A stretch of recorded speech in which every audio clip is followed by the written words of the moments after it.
ओम नमः शिवाय। स्वागत है आपका मेरे यूट्यूब चैनल में, जिसमें हम शिव कथाएं से रिलेटेड बातें कर रहे हैं। हम महाशिव पुराण के बारे में बात कर रहे हैं, महाशिव पुराण पढ़ रहे हैं।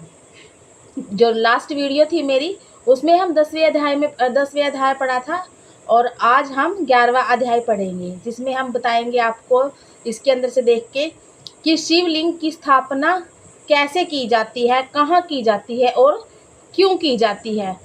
जो शिवलिंग होता है उसके पूजन से क्या होता है, क्या फल प्राप्त होता है। तो उससे पहले हम गणेश वंदना कर लेते हैं, ताकि मेरे और आपके किसी भी कार्य में कभी भी कोई भी विघ्न ना आए। तो आज आइए कर लेते हैं।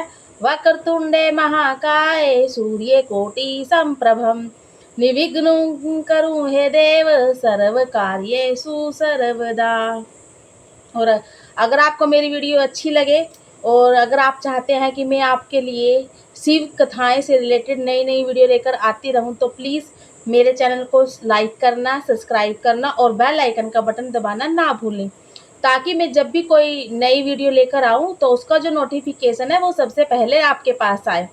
तो आइए शुरू करते हैं। हम 11वां अध्याय है, जिसमें हमें शिवलिंग के बारे में बताया गया है। शिवलिंग की स्थापना कैसे की जाती है और क्यों की जाती है, आइए जानते हैं। 11वां अध्याय है शिवलिंग की स्थापना। यह सुन ऋषियों ने सूत जी से पूछा कि कैसे और कहाँ लिंग की स्थापना करनी चाहिए। सूत जी ने ऋषियों से पूछा कि जो शिवलिंग है उसकी स्थापना कहाँ करनी चाहिए और कैसे करनी चाहिए और उसके क्या लक्षण हैं। श्री सूत जी बोले, हे ऋषियों, गंगा आदि पवित्र नदियों के तट पर अथवा जैसे इच्छा हो वैसे लिंग की स्थापना करें, किंतु पूजन नित्य दिन होता रहे। लेकिन जो जहाँ पर भी आप शिवलिंग की स्थापना करें, उसका जो पूजन है वो नित्य दिन करना चाहिए, ताकि आपकी जो सारी मनोकामनाएं हैं वो पूर्ण हो जाए। वैसे ही लिंग की स्थापना करें, किंतु पूजन नित्य दिन होता है। पृथ्वी संबंधी द्रव्य जल में अथवा तेजस अर्थात धातु आदि से बना हुआ रुचि हो, जैसे भी जिसकी रुचि हो वैसा शिवलिंग होना चाहिए, उसका रोपण कर देना चाहिए। तो शिवजी के लक्षणों में से संयुक्त सिंहासन पर मूर्तिका को पधरवाए, मिट्टी, पत्थर और लोहा आदि के सांचे में इन्हीं धातुओं का 12 अंगुल का लिंग उत्तम होता है। जो 12 अंगुल का लिंग होता है, शिवलिंग होता है, वो उत्तम बताया गया है। यदि इससे न्यूनतम लिंग मिलेगा, शिवलिंग होता है, तो कोई नहीं, फल तो बराबर ही देगा आपको वो भी। शिवलिंग और बेर मूर्ति दोनों की ही पूजा शिव पद को देने वाली है। जो शिवलिंग है और मूर्ति है, दोनों की ही पूजा आपको फल बराबर देने वाली है। आपके जो सारे कष्ट है वो नष्ट करने वाली है। लिंग के सथावतार जंगम, यह भी 2 रूप है। सथावर लिंग तरु, गुलम, लता आदि और जंगम लिंग कृतम, कीट आदि। विद्वान जन सथावर जंगम में इन्हीं को संभाल कर इनमें सुखपूर्वक अनुराग रखते हैं और इस प्रकार की शिव पूजा करते हैं, तथा कोई भक्त शिव जी की गोद में श्री उमा पार्वती जी को बैठाकर उन भगवान को पूजा करते हैं और इस प्रकार के महालिंग की स्थापना कर उनको अनेक प्रकार से पूजते हैं। गुरु से जानकर स्नान, वस्त्र, गंध, धूप, दीप, निवेदन, निवेग और नमस्कार आदि करें। जो आप जहाँ पर आप शिवलिंग की स्थापना करते हैं उसको स्नान कराएं, वस्त्र पहनाएं, धूप बत्ती लगाएं, नमस्कार करें। पीसी हुई मिट्टी में गोबर मिलाकर अथवा कनेर के फूल, अनेक प्रकार के फल, गुड़, मक्खन, भस्म, अन्न या जैसी इच्छा हो उससे लिंग बनवा कर उसकी पूजा करें और अंगूठे में ही शिवजी की पूजा कुछ लोग ऐसे होते हैं जो अंगूठे को ही शिवलिंग मानकर उसकी पूजा कर लेते हैं। जहाँ चाहे लिंग पूजन कर लेवे, इसका कुछ निषेध नहीं है। आप जहाँ मर्जी चाहे आपकी, वहाँ आप शिवलिंग की पूजा कर सकते हैं, इसका कोई भी दुरुपयोग या दुष्प्रभाव नहीं है। कहते हैं भगवान तो हर जगह होते हैं। शिव जी हमेशा आपको फलदायक है। जो श्रद्धा पूर्वक शिव भक्त को शिवलिंग दान या लिंग मूल्य देता है उसे महान फल की प्राप्ति होती है। जो नित्य 10,000 मंत्र जाप करता है, ओम नमः शिवाय अथवा प्रातः संध्या दोनों समय जो 1,000 जप करता है, अथवा जो सुबह और शाम 1,000 जप करता है ओम नमः शिवाय, उसे शिव पद की प्राप्ति होती है। ब्राह्मणों को पंचाक्षर ओम नमः शिवाय के जप में प्रवण लगाना चाहिए और फल प्राप्ति के लिए गुरु से दीक्षा पूर्वक मंत्र ले लेना चाहिए। गुरु ज्ञानी होना चाहिए और उसमें भी ब्राह्मण होना योग्य है। ब्राह्मण को नमः शब्द पहले बोलना या लगाना चाहिए और वर्ण मंत्र में नमः शब्द कहें। स्त्रियां यथाविधि अतः में नम शब्द लगवाएं। ब्राह्मण की स्त्रियां नमः पहले लगवाएं। जो इस प्रकार 5 करोड़ मंत्र जपे सदाशिव के समान हो जावे। जो अगर आप 5 करोड़ मंत्र जप लेते हैं ओम नमः शिवाय के, तो उसके जो सारे पाप हैं, सारे दुख दरिद्र है, वो दूर हो जाती है। वह शिव के समान हो जाता है, वो शिव का प्रिय हो जाता है। यदि इस प्रकार जप और पूजन का कर्म चलावे और नित्य 1-2 ब्राह्मण का भोजन करवावे, अगर आपकी श्रद्धा है तो 1 या 2 ब्राह्मण को भोजन भी करा सकते हैं। यदि कोई ब्राह्मण नित्य प्रातः 1,008 गायत्री मंत्र का जाप करे या नित्य वेद मंत्र सूक्त को जपे तो वह शिव पद को पावे। अगर आप गायत्री मंत्र का भी उच्चारण करते हैं तो आप शिव पद को प्राप्त कर लेते हैं। इसके अतिरिक्त और भी बड़े बड़े मंत्र हैं कि जिनके जपने और वेद का पारायण करने से शिव पद की प्राप्ति होती है। मंत्रों में जो मंत्र आपने जो प्रिय लगे उसे ही जपे।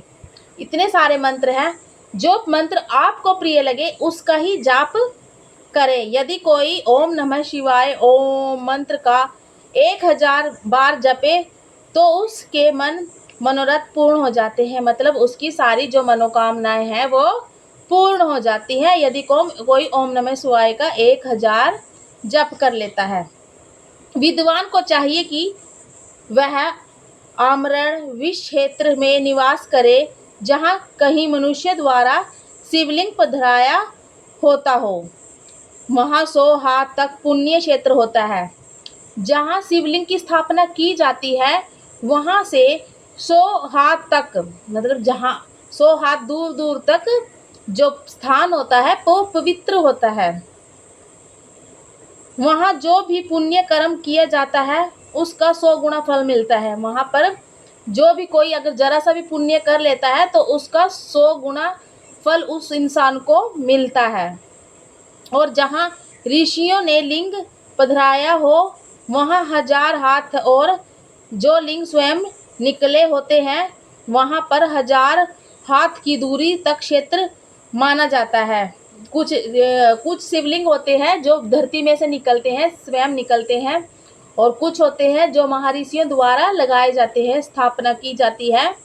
तो वहाँ जो उसका पवित्र स्थान है वो दूर दूर तक फैल जाता है। अगर वहाँ पर आप एक भी कोई पवित्र काम कर लेते हो तो उसका जो इतना पुण्य आपको मिलता है कि आपका पूर्ण जीवन सुखमय हो जाएगा। वहाँ पर 1000 हाथ की दूरी तक शिव क्षेत्र माना जाता है। आपने को पता ही है, जहाँ अगर कहीं मंदिर होता है तो वहाँ का जो स्थान हो जाता है वो पवित्र हो जाता है, तथा उसका पुण्य भी वैसा ही उतना ही अधिक होता है। कवियों का कहना है कि ऐसे पुण्य क्षेत्र में कुआं, बावली, तालाब और तलाई आदि का होना आवश्यक है।